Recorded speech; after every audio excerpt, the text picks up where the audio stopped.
Hey guys, it's our day 3 here in Sikihor, and for today, I'm gonna be cooking our breakfast dahil yung mga kasamahan ko tulog pa dahil sa party kagabi. Sinika pa naman ang sosialo ko eh. Dire-diretso pa ba? Medyo late kami for today kasi alam niyo na late nagising, and at the same time, medyo maulan kaya hindi ko rin sila talaga ginising ng maaga para makapagpahinga na rin. We're here na, and for entrance fee, just have to pay 30 pesos, and after that, pwede na kayong pumasok. May mga activities din na pwedeng gawin dito, just like cliff diving, pwede kayong magpa-drone shot, and pwede rin naman kayong mag-video and picture-picture on your own, just like what we did.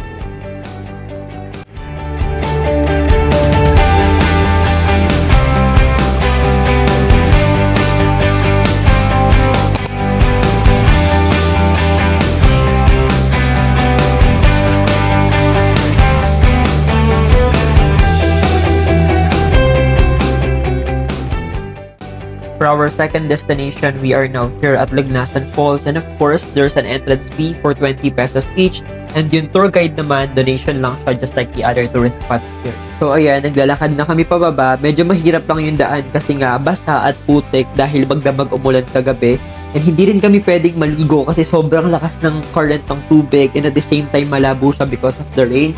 Kaya naman, we decided to check kung ano pa yung meron sa baba. Dahil nga hindi naman tayo makakaligo, naglakad-lakad muna kami. At meron sila ditong mini swimming pool na pwede nyong paliguan. Malinis naman yung tubig. But hindi na kami naligo. Tumambay na lang kami dito, nagkwentuhan at nag-picture-picture. And finally, we decided to go back sa San Juan para maghanap ng pwede naming kainan.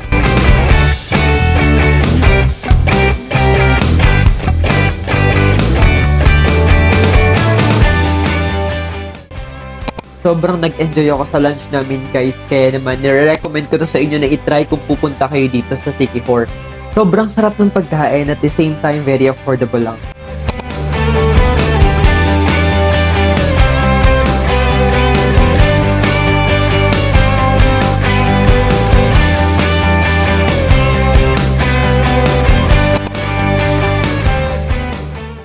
So after our lunch, bumalik kami sa villa namin para mag-ayos kasi we have our reservation sa U-Story at 5:30 to celebrate the birthday of Ate J.A. and at the same time yung mga Octoberian babies sa friends namin. So we're here na, and sobrang ganda dito guys, tropical vibes. Mafe-feel mo talaga na nagbabakasyon ka. Mababait yung mga staff dito and sobrang ganda talaga. So habang pine-prepare nila yung table namin para sa dinner date namin magkakaibigan, naglibot-libot lang kami dito sa area para mag-picture and mag-video. Bukod sa magandang ambience guys, meron silang in-offer na swimming pool. But if you are an outsider, you have to pay for it. And if nagre-rent naman kayo sa accommodation nila, I think it's for free.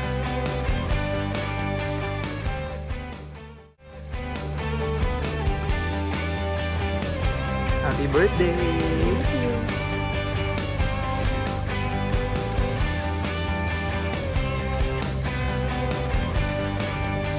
So after dinner, nag-order lang kami ng drinks namin, and then lumipat kami dun sa may pool area para magkwentuhan and tumambay at the same time.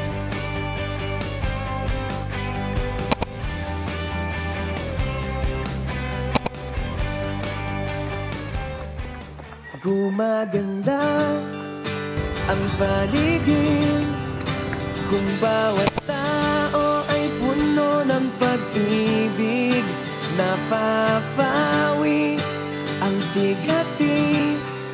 So habang nag-running kami, may nadaanan kami na parang kanal pero sobrang linis niya at may naglalaba pa. At dahil pabalik na kami sa villa namin, dumaan muna kami dito sa Premium Bakery na lagi namin binibilhan every morning dahil sobrang sarap ng tinapay nila dito and sobrang affordable lang. Siyempre, habang naglalakad, nagmumukbang na yan sila.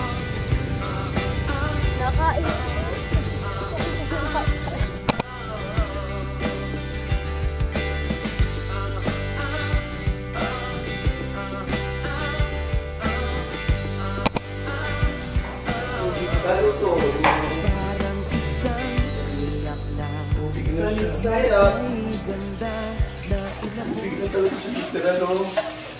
Anong sinasabi mo? Ha? Ano, yung air, like it's so luma. Na inilikha, kakaibang tama ng sinag sa iyong kutis na kayo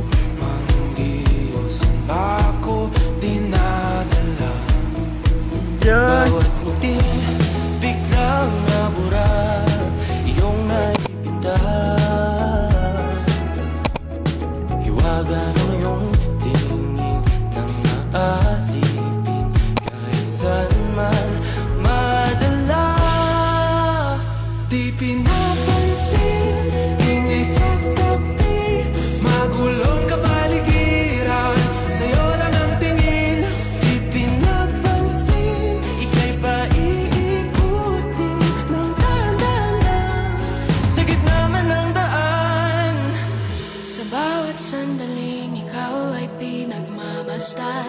May dumadapong kiliti na di maunawaan. Alam niya di mabangkit na sa aking isip. Ikaw lang ang nagmamarka. So after almost 1 hour drive sa main road, papasok na kami dito sa Secret Beach and tatlo kami sa motor kaya hindi na kinaya ng motor namin kasi tingnan nyo naman yung daan. And dahil mababait yung mga lokal dito, kinuha nila yung motor, sila na yung nag-drive papunta doon sa parking lot. Wala naman silang entrance fee dito pero meron silang donation box and it's up to you kung magkano yung gusto mong ibigay sa kanila.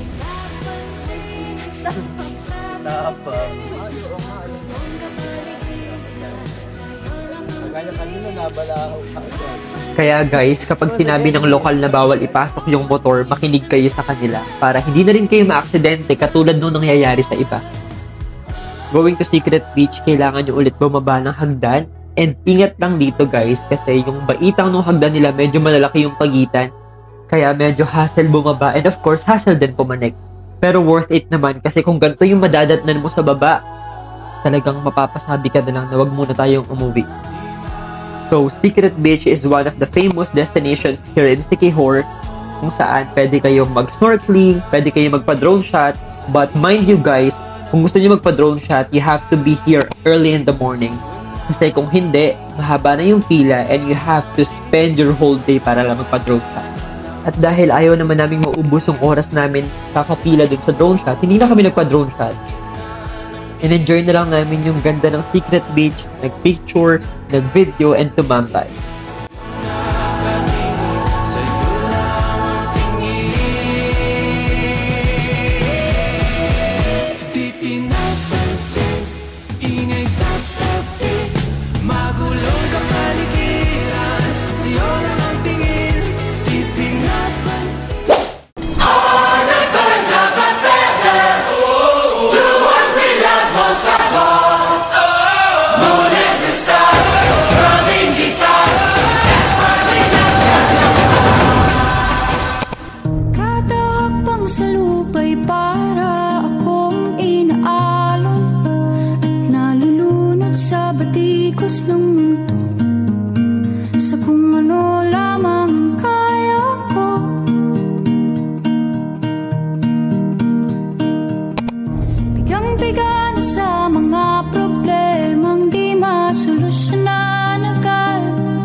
So just like other destination here in Siquijor, meron silang entrance fee pero nakalimutan ko na kung magkano. And we're finally here at Salagdoong.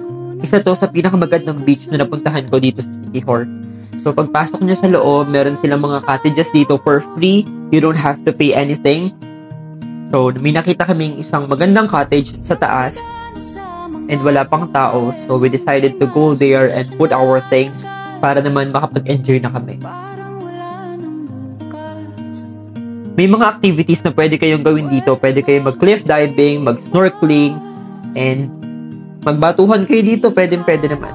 Sobrang ganda, sobrang linaw. Isa to sa pinaka-i-recommend ko na puntahan nyo dito.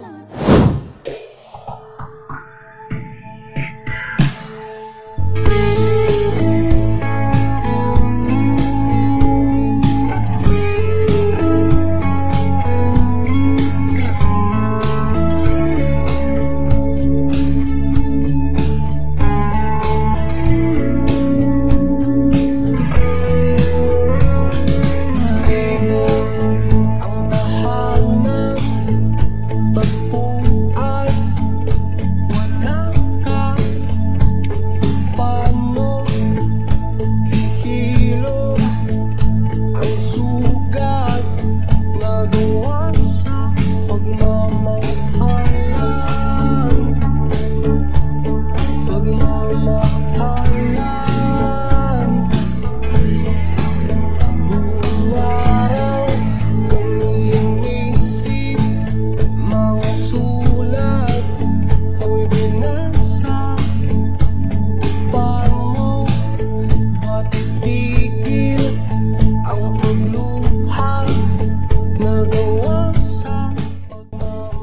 after almost 2 hours namin magliwaliw sa dagat, nagutom na kami and good thing meron mga kainan dito. Meron sa left side, meron din naman sa right side. Ano masasabi mo sa beach na? Ako, ano siya sa akin? 10 out of 10. Kasi hindi lang siya basta makapag-swim. Meron siyang mga activity. Like, pwede kang tumalon-talon. Tsaka sobrang ganda nito. Para siyang station 1 ng Bora. Ako, I would rate it, Ulit? Hindi, okay. This place? This one? Yeah.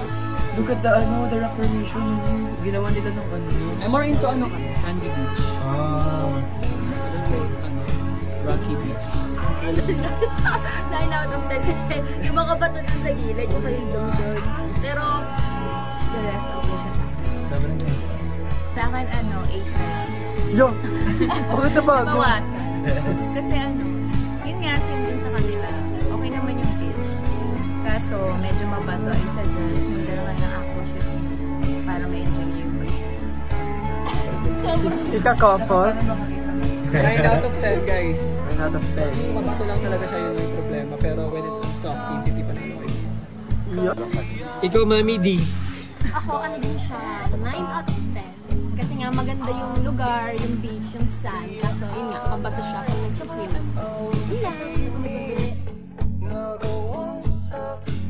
Hindi ko alam kung ako lang, pero sobrang sarap magluto ng mga tao dito sa Siquijor. And at the same time, affordable lang din talaga yung mga pagkain nila. So after lunch, kinuha na ng mga kasamahan ko yung gamit namin sa taas dahil meron na kami nakitang cottage dito sa baba.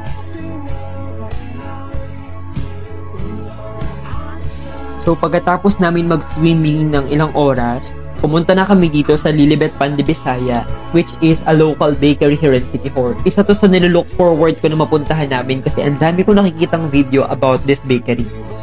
And meron sila dito mga iba't ibang klase ng tinapay, mura lang.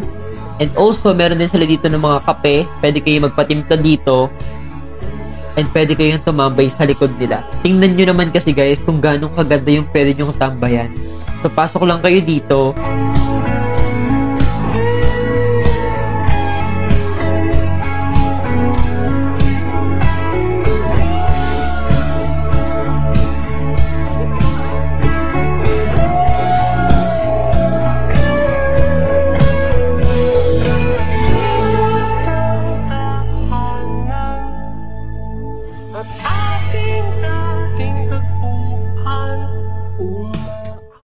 Then, Yeah. The large one. the Lord. Yeah. Why? It's not wrong. Why? It's not wrong.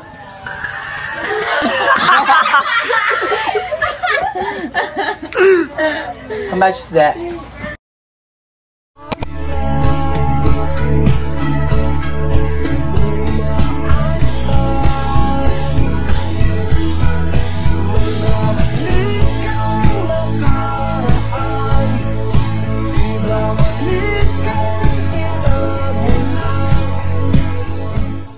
So bago umuwi, dumaan muna kami sa public market sa San Juan to buy isang pasalubong and matutulog na sana kami dahil nakatulog na yung iba naming kasamahan pero nagutom kaming 4. Kaya naman lumabas kaming 4 late at night around 30 to 11 PM. Buti bukas pa tong Marco Polo and nag-order lang kami ng snacks dito and nagpalipas kami ng gabi since malapit lang din naman to sa villa namin. In fairness, ang ganda ng loob and kung morning or hapon kayo kakain dito, sobrang ganda kasi beachfront to. Kumakain na kayo ng masarap na pagkain, maganda pa yung view nyo and affordable pa yung pagkain nyo.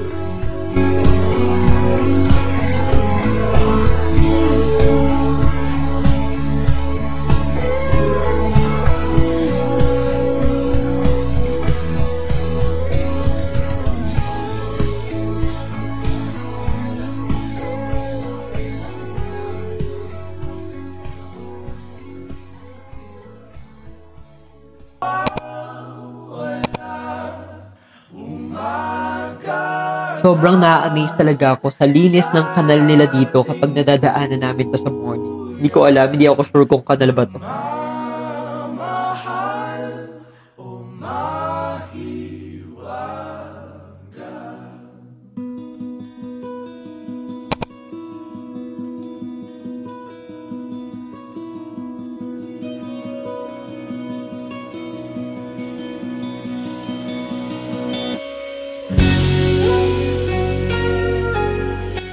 So after breakfast, finally makakapag-swimming na kami sa harap ng villa namin kasi beachfront lang din naman. And nung huli lang kami ng sea urchin para matry ni Ate J.A. kasi hindi pa niya natitikman to. Nakakainis lang kasi hindi ako nakapag-film nung panguhuli namin kasi iniwan ko yung phone ko sa room and sumisid na kagad kami para manghuli ng mga sea urchin. Sobrang hirap manghuli ng sea urchin kasi kailangan mo pang sumisid pa ilalim para mahuli lang sila and kumakapit pala sila sa bato. Mahirap pero masayang experience to para sa amin kasi pinayagan kami ng lokal na manghuli kasi pinayagan kami ng lokal na manghuli ng mga sea urchin. Pero nasayang lahat ng pagod namin kasi yung mga nahuli namin ay maliliit pa at walang laman.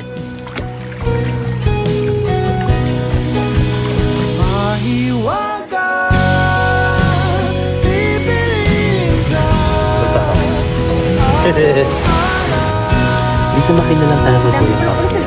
Bakit pa kaya in-slide ko na lang para mag-uwi? Welcome to public pool.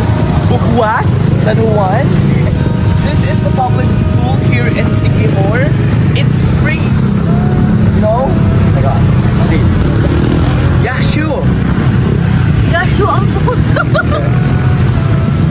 Yapasa. Bali.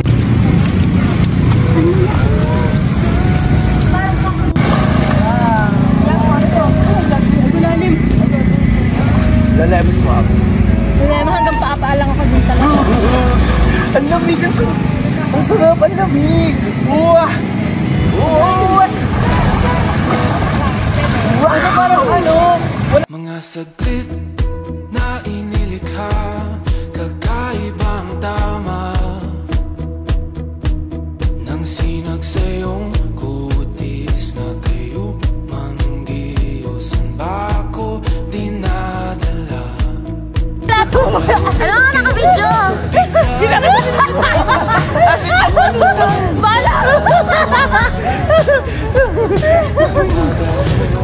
Tingin ng naalipin kahit saan man madala. Di pinapansin, ingay sa tabi, magulong kapaligiran, sa'yo lang ang tingin. Di pinapansin. Sobrang nakaka-amaze lang din na meron silang public swimming pool dito sa Sikihor. And it's for free. You don't have to pay anything. Meron silang cottages, meron ding CR. Pwede kayo magstay dito the whole day. Malapit to sa mga public market, yung mga tindahan, kaya hindi kayo magugutom. And aside from swimming, pwede rin kayo magpakain ng mga isda. Meron silang koi fish, and hindi lang ako sure kung tilapia ba to. But one thing is for sure, bawal kayo manghuli ng mga isda dito. So dito lang kami nag-spend ang half day namin kasi this is our last day and we're going back to Dumaguete. So sumakay kami ng Roro for new experience and since mahaba pa naman yung time namin kasi 7 PM pa yung flight namin sa gabi, kaya kami nag-Roro.